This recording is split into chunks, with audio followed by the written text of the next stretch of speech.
नमस्कार दोस्तों। एक बार शीतला माता ने सोचा कि देखूं तो सही धरती पर उनकी पूजा कौन करता है, कौन उन्हें मानता है। यह सब सोचकर शीतला माता एक बुढ़िया का रूप धारण करके राजस्थान के डुंगरी गांव में पहुंच गई और वहां जाकर उन्होंने देखा कि इस गांव में उनका कोई मंदिर नहीं है और ना ही कोई उनकी पूजा करता है।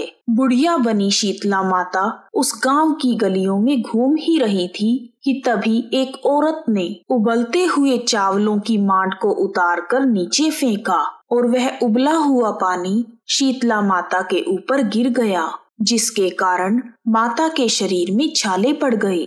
तब शीतला माता के पूरे बदन में जलन होने लगी और वह जोर जोर से चिल्लाने लगी, अरे मैं जल गई, मेरा शरीर तप रहा है, कोई मेरी मदद करो। लेकिन उस गांव में किसी ने भी शीतला माता की मदद नहीं की, बल्कि लोग उन्हें देखकर हंसने लगे। ऐसे ही चीखते चिल्लाते हुए शीतला माता एक कुम्हारन के घर पहुंची। वह कुम्हारन अपने घर के बाहर बैठी थी। जब उसकी नजर शीतला माता पर पड़ी तो उसने सोचा, यह बुढ़िया तो काफी जल गई है।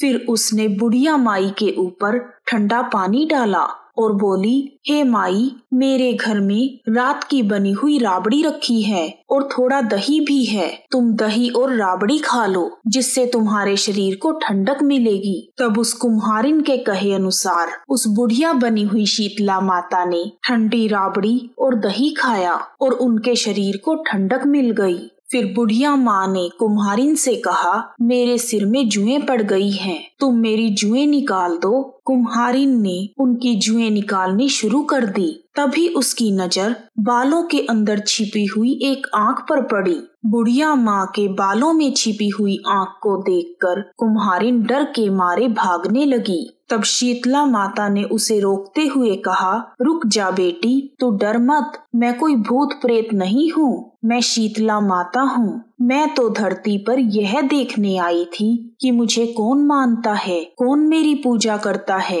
इतना कहकर शीतला माता अपने असली रूप में प्रकट हो गई। शीतला माता के दर्शन करने के बाद कुम्हारिन सोचने लगी, मैं गरीब माता को कहाँ पर बिठाऊं। उसने शीतला माता से कहा, मेरे घर में आपको बैठाने के लिए जगह नहीं है, मैं आपकी सेवा कैसे करूं। शीतला माता कुम्हारिन की सादगी पर बहुत प्रसन्न हुई और उसके घर में खड़े हुए गधे पर बैठ गई। तब शीतला माता ने एक हाथ में झाड़ू और दूसरे हाथ में डलिया लेकर कुम्हारिन के घर की दरिद्रता को झाड़ दिया और उसे कहा, बेटी, मैं तुझ पर बहुत प्रसन्न हूँ, तुम मुझसे वरदान मांगो। तब कुम्हारिन ने हाथ जोड़कर कहा, हे माता, मेरी यही इच्छा है कि आप हमारे गांव में स्थापित होकर रहें और जो भी होली के बाद आने वाले सप्तमी या अष्टमी के दिन भक्ति भावना से आपकी पूजा करके बासी भोजन चढ़ाए,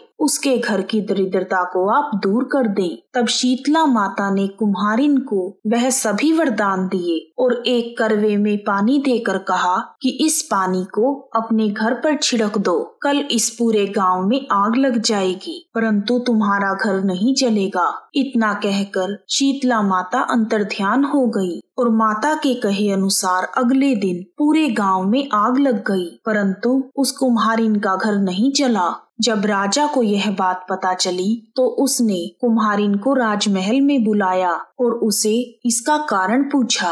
तब कुम्हारिन ने शीतला माता के साथ हुई पूरी घटना राजा को बता दी। तब राजा ने पूरे नगर में शीतला माता की पूजा करने का ढिंढोरा पिटवाया और कहा कि होली के बाद आने वाले सप्तमी या अष्टमी के दिन शीतला माता की पूरे विधि विधान से पूजा करें और बासी भोजन चढ़ाएं। तभी से बसोड़ा का यह पर्व शुरू हुआ। बोलो शीतला मैया की जय। यदि आपको वीडियो पसंद आया है तो कमेंट बॉक्स में शीतला माता की जय अवश्य लिखें। आप सभी का हार्दिक धन्यवाद।